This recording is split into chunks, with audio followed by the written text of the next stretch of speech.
이 시간 우리에게 주시는 하나님의 말씀은 마태복음 7장 24절에서 29절 말씀입니다.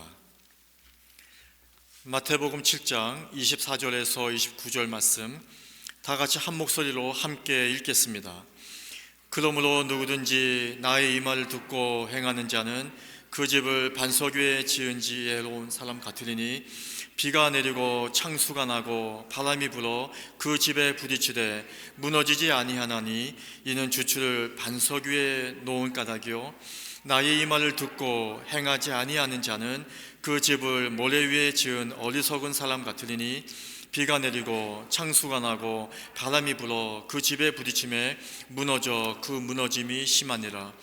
예수께서 이 말씀을 마치심에 무리들이 그의 가르치심에 놀라니 이는 그 가르치시는 것이 권위 있는 자와 같고 그들의 서기관들과 같지 아니함일러라. 아멘. 기도하겠습니다. 하나님 아버지, 오늘 산상수훈의 마지막을 봅니다. 아버지 하나님, 이런 귀한 말씀을 저에게 허락하여 주셔서 감사와 찬송과 영광을 올려드립니다. 아버지 하나님, 말씀을 전하는 자가 힘이 부족합니다. 저의 입술을 가리워 주시고 주님께서 성령을 통하여 한 분 한 분에게 꼭 필요한 말씀을 깊이 새기게 인도하여 주옵소서. 주님께 찬송과 영광 올려드리오며 예수님의 이름으로 기도드리옵나이다. 아멘. 할렐루야. 네, 오늘 또 이렇게 화창한 봄날 주셔서 감사를 드립니다. 이제는 날이 많이 더워졌네요. 또 다음 주 월요일이라 또 휴일이라 좀 빈대가 있는데 여러분들 함께 그분들도 다른 곳에서 하나님께 예배할 줄 믿습니다. 또 함께 기도해 주시기 바랍니다. 광고를 아까 드렸지만 저희 이제 그 사이언스 캠프를 지금 어찌 보면 제가 온 다음에 첫 번째 외부를 향한 행사를 합니다. 여러 가지 저도 고민을 하였습니다. 어떤 것을 먼저 하는 것이 좋을까 하다가 우리가 잘할 수 있는 것, 또 우리 교회만이 또 독특하게 할 수 있는 것, 그리고 지금 이 아틀란타에 필요한 것이 무엇일까 고민하다가 이런 선택을 했습니다. 여러분들, 지금 미국에 있는 수많은 한국 교회들이 몸살을 앓고 있습니다. 이제는 이민이 줄어들기 시작하면서 어르신들은 많지만 젊은 세대가 유입이 되지 않습니다. 여러분도 잘 아시겠지만 여러분 직접 느끼시겠죠. 여러분의 자녀 또는 여러분의 손주들이 한인교회 안 다니는 경우가 참 많지 않습니까? 교회를 안 가는 경우도 많고 또 한인교회를 안 가는 경우는 더 많습니다. 그래서 우리가 이런 청소년 때부터 믿음을 심어주기 위해서 과학이라는 일종의 하나님께서 주시는 통로를 통해서 젊은 어린아이들에게 이런 믿음을 주자, 또 하나님을 알려주자라는 이런 일을 계획했습니다. 놀랍게도 이 아틀란타에 꽤 정말 모이기도 어렵습니다. 저분들 진짜 나중에 여러분들 이름 한번 보시면 그 중에 굉장히 많은 사람들이 여러분들이 정말 모이기 어려운 분들이시라는 걸 알 텐데 그분들 함께 오셔가지고 이렇게 정말 무료로 도와주시는 거예요. 자원해서 9명의 8명의 교수님과 1명의 박사님들이 자원하여 주셨습니다. 그리고 이제 등록 시작하고 불과 열흘밖에 안 됐는데 30명이 이제 다 티오가 찼고 우리가 이제 좀 더 확장해서 계획했던 45명까지 지금 받으려고 합니다.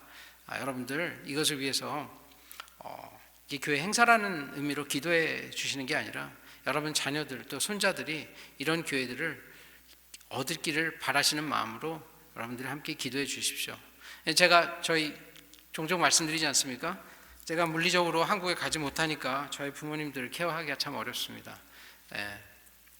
저는 더더군다나 제가 우리 부모님의 병을 또 제가 잘 아는 병이기 때문에 못하는 거에 대한 안타까움이 더 큽니다. 그럴 때마다 제가 그런 생각을 해요. 제가 여기서 하나님 위해서 나름 봉사한다는 것을 주께서 기억하시고 저보다 더 좋은 의사들 만나서 부모님들이 정말 누구보다 좋은 케어를 받게 도와달라고 늘 기도를 합니다. 그런데 그 기도가 늘상 이루어져요. 제가 참 곳곳에서 알 수 없는 곳에서 이런 일들이 벌어집니다. 여러분들이 여러분의 자녀가 아닌 누군가를 위해서 그렇게 헌신하고 봉사하면 여러분의 자녀와 여러분의 손자를 누군가가 그렇게 케어하실 줄 저는 믿습니다. 여러분, 제가 이번에 한국에 얼마 전에 방문했다 왔지 않습니까? 저희 아버님이 지난번에 말씀드린 데처럼 그 코로나 백신 후유증으로 이제 거동이 굉장히 불편해지셨어요. 한동안 중환자실까지 갔다 오셨는데, 그런데 놀랍게 저는 제 후배, 되게 친한 후배인데 그 친구가 그런 일 하는 줄 몰랐는데 재활의학과 교수예요. 그런데 알고 보니까 그 우리 누님 통해서 들으니까 저희 어머님도 또 우리 아버님도 그 친구가 지금 맡아서 케어를 해주고 있더라고요. 전 요번에 방문할 때까지 사실 몰랐어요. 어머님이 좋아지셨습니다. 저희 어머님이 약간 치매 증상이 있으신데 좀 좋아지셨어요. 근데 그 재활학과를 다니신 지가 불과 한 6개월, 1년 채 안 됐는데 좋아지시더라고요. 그게 참 많은 놀랐습니다. 저도. 그래서 저는 하나님 에브리데이에 실제 역사하는 걸 느끼며 삽니다. 여러분에게도 그런 은혜가 당연히 있을 줄 믿습니다. 근데 이런 게 어떤 때 벌어지느냐? 오늘 말씀에 어떻게 되어 있습니까? 말씀을 듣고 행하는 사람에게 그런 은혜가 벌어집니다. 우리가 알고 누군가에 행해야 합니다. 오늘의 핵심 메시지는 두 가지입니다. 말씀을 듣고 행하는 것과 인생을 집짓기라는 것입니다. 자, 오늘 이 말씀으로 함께 말씀을 나눠볼 텐데, 여러분 행하지 않으면 여러분의 인생에도 누가 행해주지 않습니다. 자기가 자신을 구원하는 것은 불가능합니다. 우리는 다 예수 그리스도의 부활로, 죽음으로 구원을 받았습니다. 그리고 누군가에게 우리가 복음을 전해줬기 때문에 우리가 믿게 되었습니다. 여러분, 우리도 누군가의 복음을 전해줘야 하고 예수 그리스도의 사랑을 나누고 봉사를 해야 해요. 그래야 우리의 자녀도, 우리의 가장 사랑하는 사람들도 누군가에 의해서 그런 도움을 받을 수 있습니다.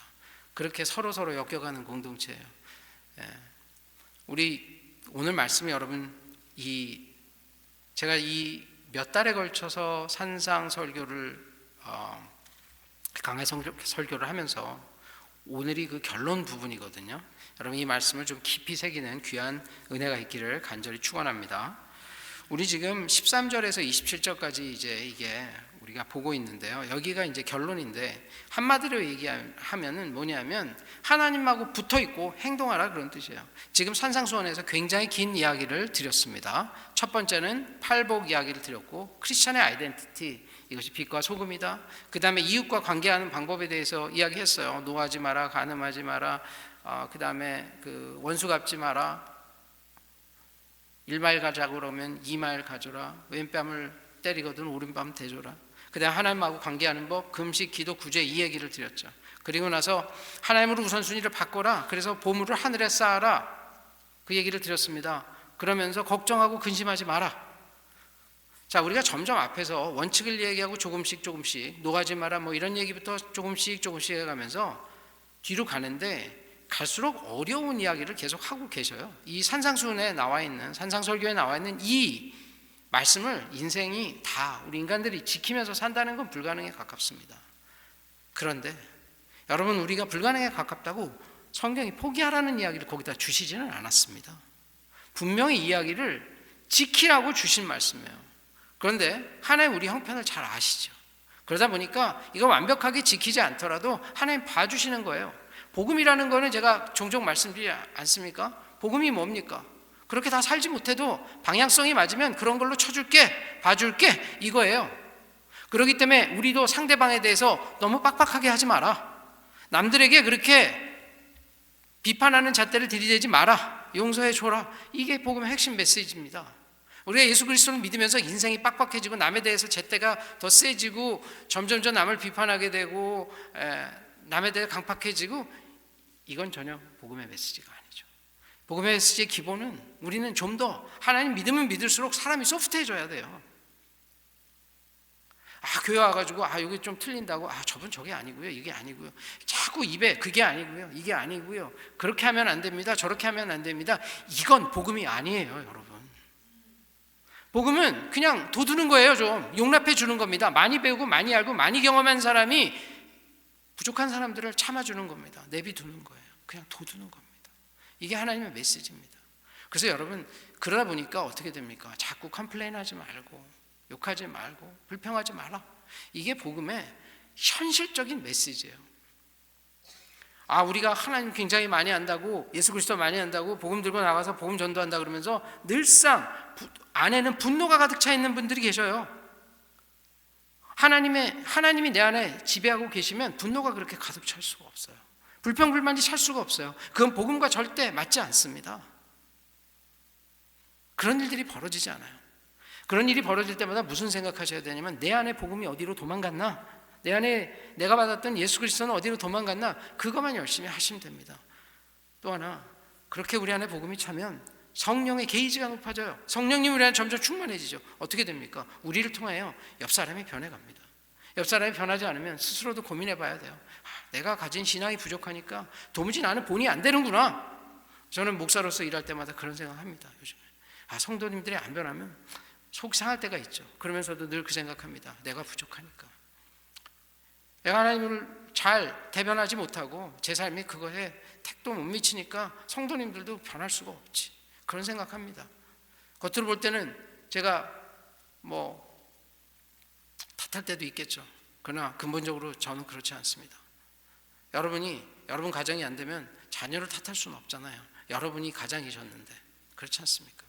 자, 오늘 이 말씀 우리가 좀 심각하게 들어야 하는 이유가 거기에 있습니다. 마지막에 지금 한 말씀 13에서 27절 첫 번째는 뭐라고 했습니까? 기억나시죠? 이제 이러한 중요한 산상설교의 말씀을 주셨어요. 어떻게 하나님과 관계하고 어떻게 이웃과 관계하고, 걱정하지 말고 보아라 하늘에 쌓고 기도는 구하고 찾고 두드리라 이야기하신 다음에, 그러면 이제 이걸 지켜라. 그러면서 네 가지의 비유를 통해서 이 지키는 방식을 이야기해줘. 첫 번째, 좁은 길로 가라. 눈에 보이는 건 큰 길이 좋아 보이지만 좁은 길로 선택하라는 겁니다. 그 영어로는 제가 그때 이 얘기 들으면서 그랬어요. 우리가 보통 생각하는 것들이 있어요. 그럴싸해 보이는 길이 있습니다. 이렇게 가면 답이 나올 것 같아요.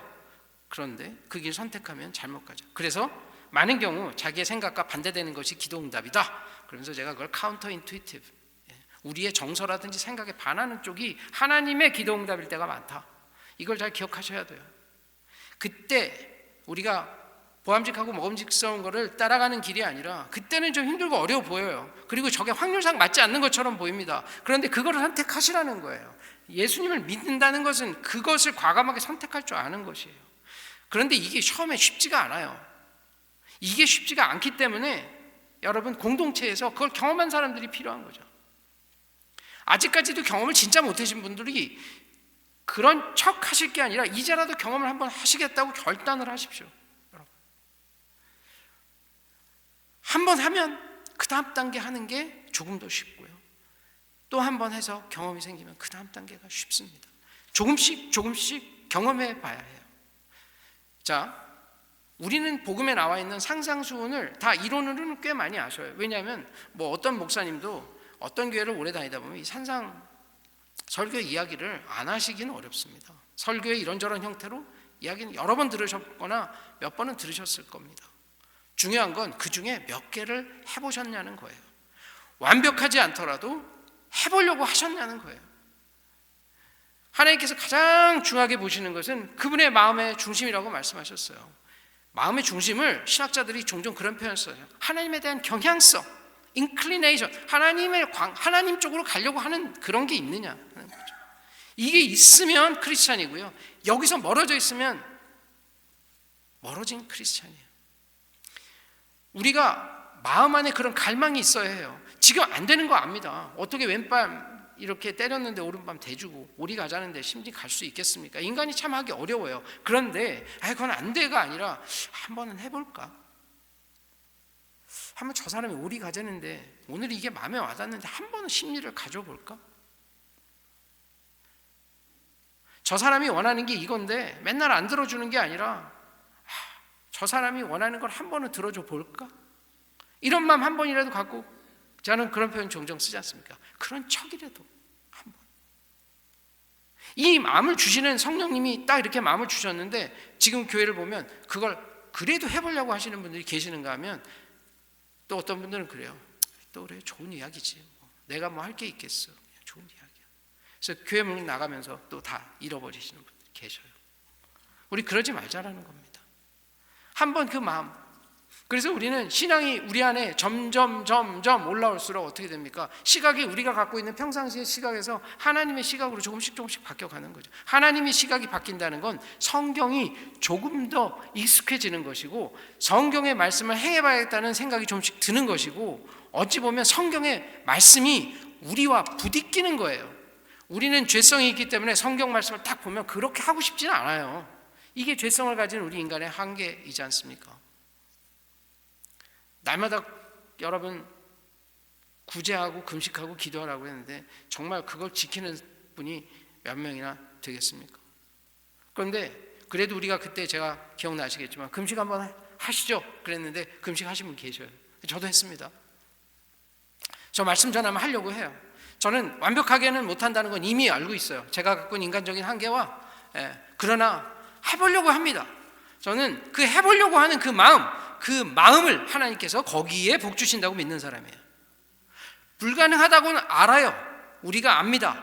이게 가능하진 않아요. 오직 예수 그리스도께서 들어오셔야만 가능해요. 그리고 성령님이 그렇게 도와주셔도 원하는 100%에 몇 프로까지 못 간다는 건 알아요. 그런데 우리 마음 안에 한번 그래도 해봐야지.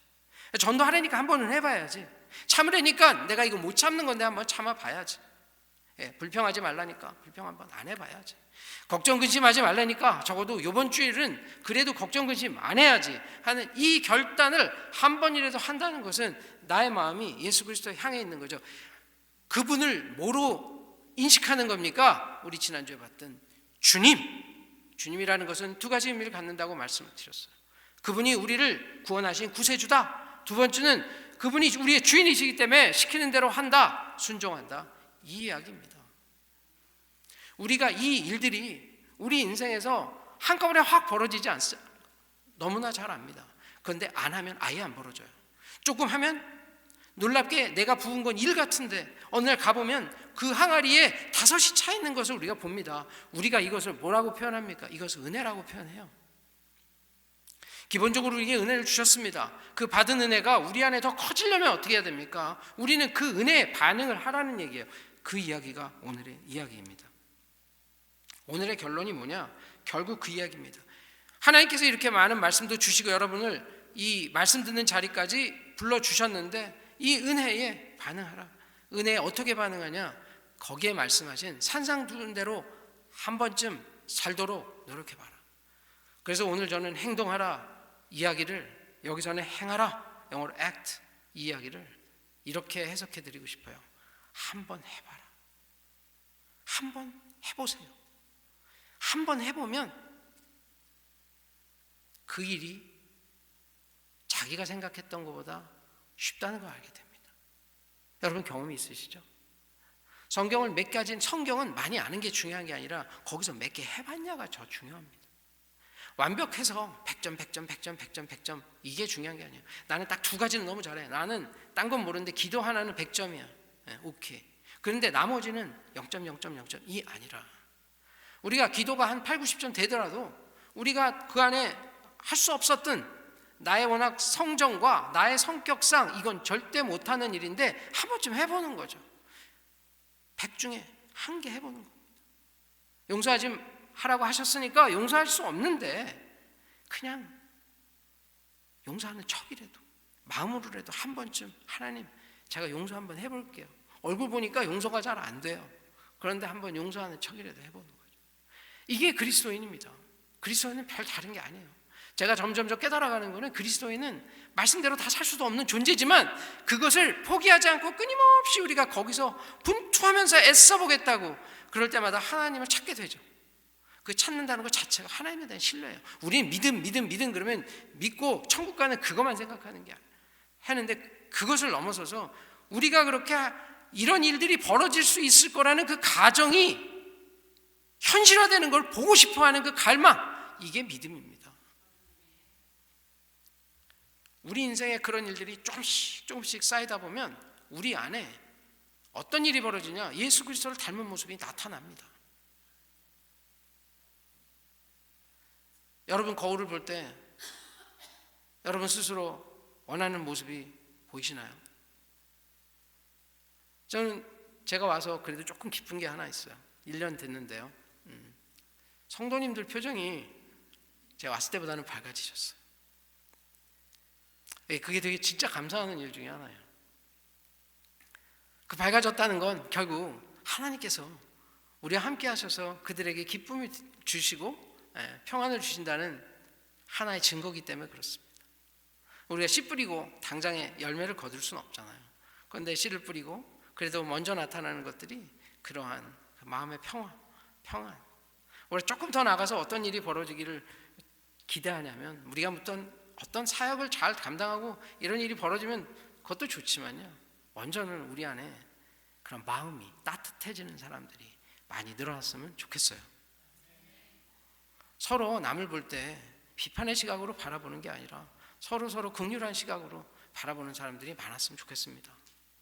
우리가 그러다 보면 나머지 일들은 하나님께서 또 우리 안에 마음을 주시고 다음 일 할 수 있도록 해주십니다. 여러분 믿으시죠?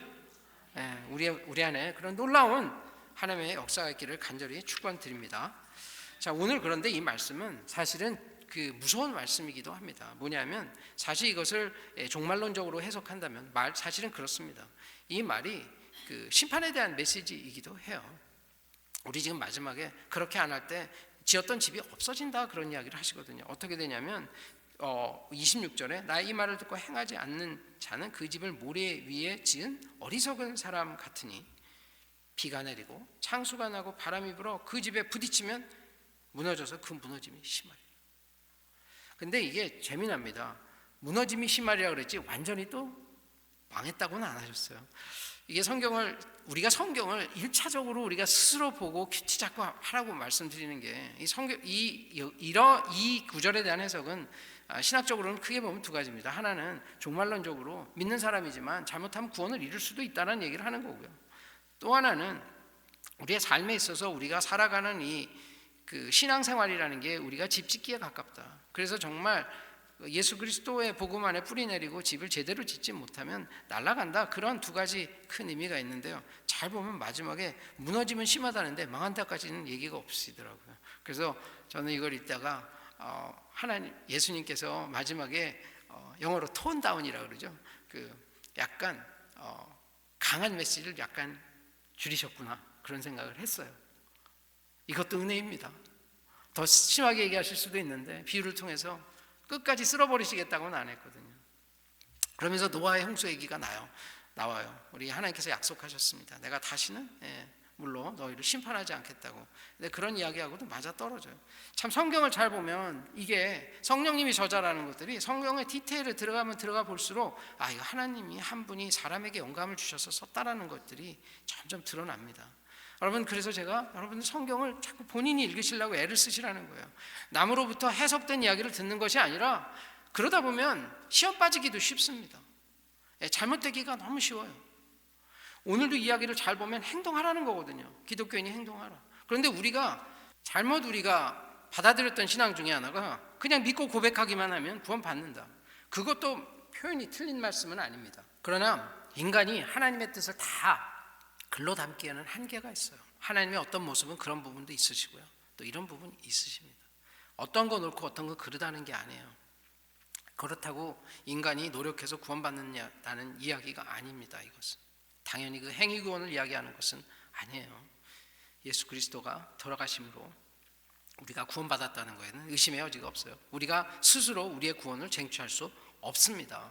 그러나 그럼에도 불구하고 정말 우리가 구원을 받았다면 하나님의 은혜에 전혀 반응하지 않고 살 수는 없다는 거죠. 그리고 또 하나, 우리가 이 집을 지어간다는 게 이 땅에 보이는 가시적인 집을 지어가는 것이 아닙니다. 우리 한번 생각을 해보면 천국이 저기 있고요. 우리가 여기서 이렇게 하는 일들이 여러분의 천국에 집을 짓는다고 한번 생각을 해보십시오. 천국에 집을 짓는다는 건 먼저 예수 그리스도를 믿었기 때문에 일단 반석에서 시작을 하는 거죠. 반석에서 집을 짓더라도 거기에 많은 자재를 갖다가 열심히 모아갖고 집은 누가 져야 합니까? 우리가 져야 합니다. 잘못된 것 같았으면 일부 잘못된 건 또 다시 짓고 해야 해요. 여러분, 우리가 살아가는 지금 우리의 여기의 인생이 천국에다 우리 집을 짓는다고 생각하면 여러분들 어떻게 하시겠습니까? 잘 짓고 싶지 않으시겠어요? 그러면 그 집은 어떻게 짓는 게 올바르게 짓느냐는 거죠. 그 집을 올바르게 짓는 방법은 복음서에 나와 있는, 특히 여기 산상수에 나와 있는 예수님의 말씀을 몸으로 살아내는 겁니다. 제가 설교 준비하다가 그런 생각이 번뜩 들었어요. 여기 반석은 예수 그리스도죠. 그럼 거기다가 이제 기초를 우리가 파야 하지 않습니까? 이 기초를 파는 것은 우리가 기본적으로 신앙생활을 해야 되는, 하나님 교회 다니고 교회 안에서 말씀 같이 보고 기도하고 한 그런 것들이 기초를 쌓는 것 같아요. 그러다 보면 우리 이렇게 기둥 하나씩 세우는 거잖아요. 이 기둥이 혹시 하나는 사람들에게 내가 도움을 줬던 게 하나의 기둥이 될지 모른다 생각했어요. 그리고 우리가 예수 그리스도의 복음을 전하다가 뺨 한 대라도 맞은 것이 왼쪽 큰 기둥이 될 수 있다고 생각했습니다. 여러분, 이렇게 우리가 하는 예수 그리스도의 말씀대로 복음서에 나와 있는 걸 하나 살아가려는 것들이 우리가 천국에다가 짓는 그 집에 마당이 될 수 있고, 거기에 잔디가 될 수도 있고, 거기에 기둥이 될 수도 있고, 벽이 될 수도 있고, 거기에 데코레이션이 될 수 있다면, 여러분 지금 이 시기, 이 땅에서 사는 이 한 100년 정도의 시간 동안에 사는 모든 것에 다 여러분 인생을 허비하시겠습니까? 여러분, 우린 그렇게 살아봤던 때도 있지 않습니까? 많이 남으시던가요?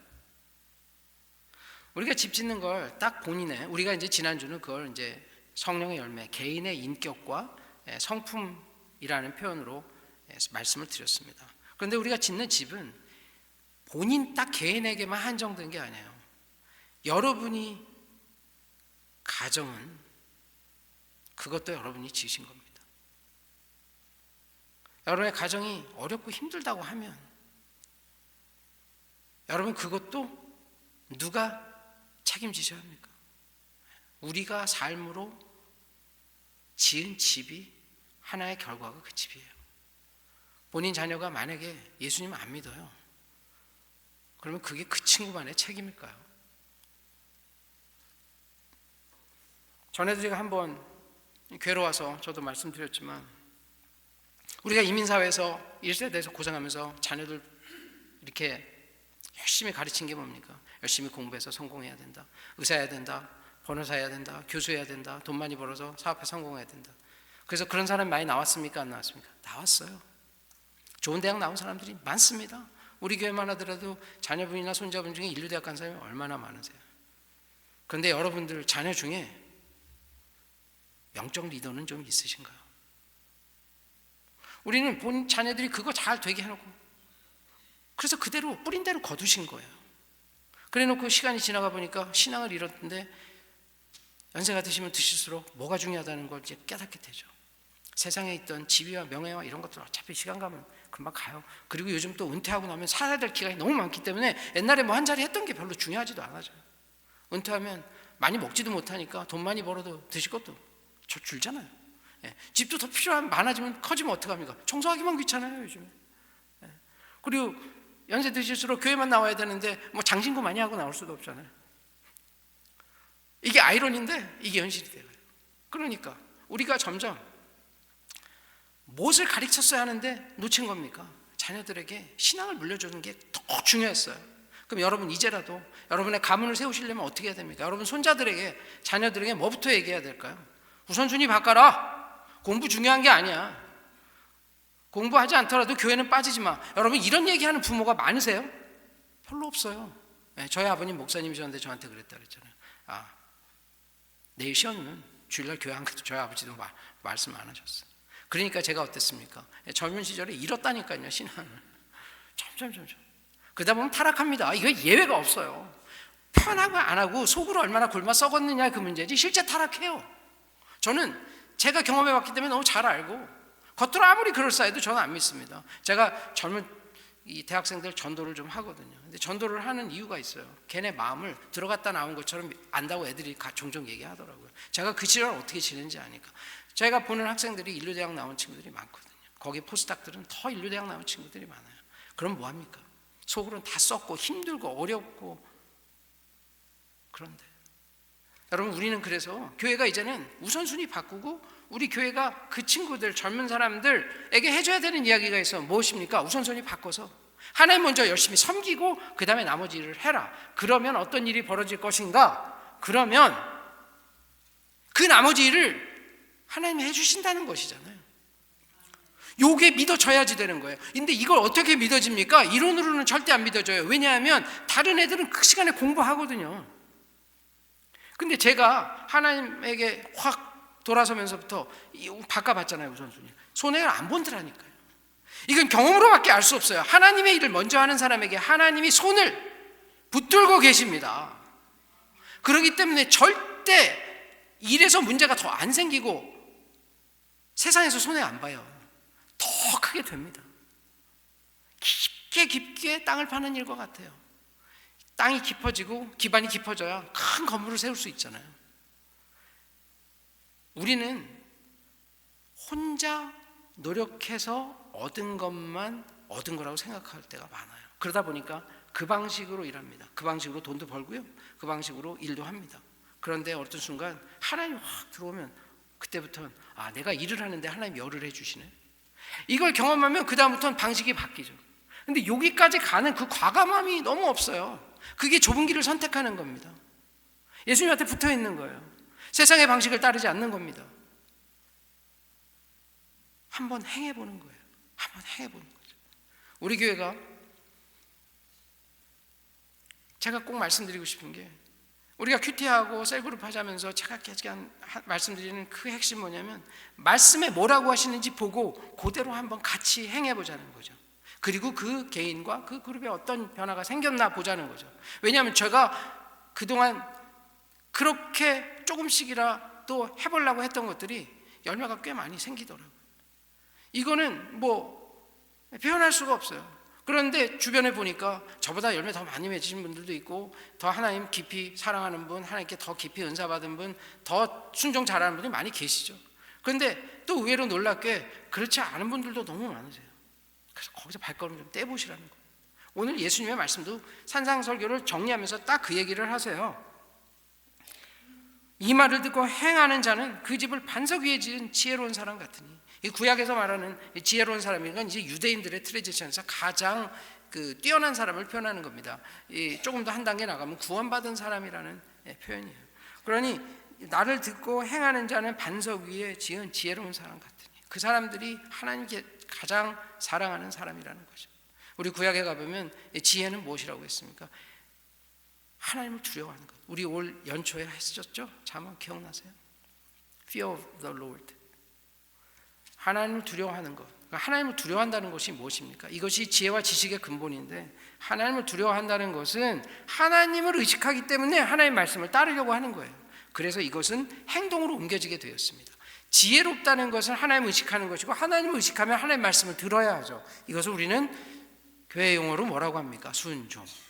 근데 순종을 우리가 보통 보면 이제 어떻게 생각합니까? 여기 오늘 말씀대로 들은 대로 행하는 거예요. 그래서 이게 순종이 청종이죠. 청종, 들은 대로 따르는 거예요. 그래서 우리가 들은 것과 행함의 일치, 우리가 보통 세상에서 인테그리티, 언행의 일치를 굉장히 중요하게 여기는데, 여기는 그보다 한 단계 더 나가서 본인이 말하는 정도가 아니라 들은 모든 것들을 행할 수 있는 청행의 일치, 청종, 순종까지 가라는 겁니다. 예수님께서 항상 어려운 주문을 하셔요. 그런데 여러분, 오늘도 제가 많은 말씀을 성경에서 드립니다. 이 말씀을 듣고 여러분 마음을 울리시면 한 번은 가서 그 하나님을 두려워하는 마음으로 청종하시기를 애써주시기를 주님의 이름으로 축복합니다. 그래서 우리 복음서 다음에 나오는 책이 뭡니까? 사도행전이에요. 사도행전은 영어로는 뭐라고 하죠? act라고 하죠. 우리가 이게 행동하다, 이 영어 단어로 act거든요. 근데 act예요. 참 기가 막히죠. 타이틀을 후세 사람들이 지었지만 그 사도행전을 act로 지은 거예요. 예수님이 복음을 말씀하시고 본인의 삶으로 보여주셨습니다. 그 다음에 그것을 행동으로 보여준 게 act예요. 우리의 삶은, 진정한 그리스도의 삶은 복음서를 우리의 몸으로 해석하는 거예요. 우리의 몸으로 보여주는 거예요. 이 해석이란 표현 사실 영어로 하면 트랜슬레이트 하는 겁니다. 복음서에 보여준 그 내용을 내 몸으로 써내려가는 것이에요. 그 써내려간 그것이 바로 하늘나라의 집이 되는 것이죠. 그래서 그것이 나중에 우리가 천국 가면 그 안에서 살게 된다. 이런 개념으로 한번 상상해 보시기 바랍니다. 그래서 그것에 애써 주시기를 부탁을 드립니다.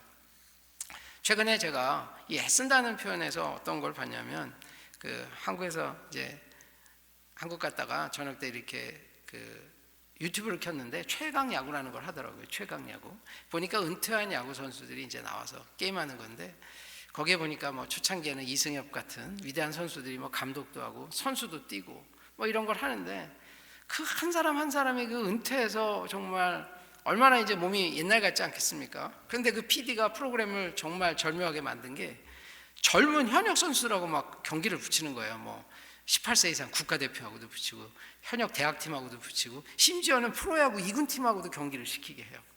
그러면서 승률이 7할이 안 되게 되면, 이제 마지막에 시즌 끝날 때 승률이 7할이 안 되면 프로그램을 폐지하겠다고 합니다. 그 중간에 승률이 7할이 안 될 때마다 안에 있는 선수들을 하나씩 방출시키겠다고 하고, 실제 보니까는 한 명을 방출시키는 그런 결국은 이제 이거를 그냥 조크로 돌렸는데 실제는 방출 안 시켰는데, 그런 식으로 위협해갖고 막 선수단이 막 더 우울해지고 하는 그런 모습까지 본 적이 있어요. 참 그걸 보면서 제가 인생의 깊은 어떤 감동을 느꼈습니다. 은퇴한 선수들도 저렇게 게임에서 뛰고 또 운동장에서 박수 받고 하시는 이런 걸 갈망합니다. 여러분, 제가 전에 한번 말씀드렸잖아요. 믿음 생활의 은퇴가 있습니까, 없습니까? 네, 믿음 생활의 은퇴는 없어요. 여러분, 교회도 해야 될 일이 되게 많습니다. 여러분, 근데 정말 어르신들에게 정말 민망할 정도로 우리 교회는 어르신들이 봉사를 많이 해주시는데, 만약에 교회에서 여러분의 그동안 믿음 생활 좀 줄이시려고 그러면 집에서 일 줄이시는 것만큼만 줄여주세요. 그리고 만약에 연세 드시도록 교회에 그렇게 봉사 못하셨다면 이제라도 한번 교회가 뭐가 필요하는지 잘 보셨다가 교회가 필요하는 것을 채워주십시오. 기독교인은 상대방이 필요한 것을 채워주는 존재입니다. 내가 필요한 것을 교회를 통해서 얻어가려는 게 아니에요. 다시 한번 생각해 보십시오. 어떤 성도님들은 교회에 오면 요구사항이 많으셔요. 근데 우리 교회는 그분이 그런 걸 요구하지 않아도 지금 할 일이 너무 많죠. 그러니까 어떤 사람이 진정한 하나님 보시기에 좋은 크리스찬일까요? 우리 교회에 필요한 일들을 묵묵히 감당해 주시는 그 크리스찬들을 하나님 더 좋게 보시겠죠. 우리가 사회에다가 자꾸 뭘 주겠다 그런 게 아니에요. 우리는 뭐부터 찾아봐야 됩니까? 사회가 뭐가 필요하는지를 보고 그 언맷 니즈를 맞춰주는 거예요. 그들이 필요한 걸 우리가 줄 때 그리스도인으로서 어떤 그 가치가 올라가는 거지, 그들이 필요로 하지 않는 것 같은데 우리가 이건 필요할 테니까 하다 보면 강요가 되고 강압이 되죠. 우리가 선교나 전도도 잘못하다 보면 이런 오류를 때로는 가질 수밖에 없습니다. 그래서 여러분들, 우리가 정말 하나님을 위해서 이러한 하나님 나라의 끝까지 우리가 필요한 것들을 우리가 잘 그 언맷 니드를 잘 채워가는 그러한 크리스천이 되었으면 참 좋겠습니다.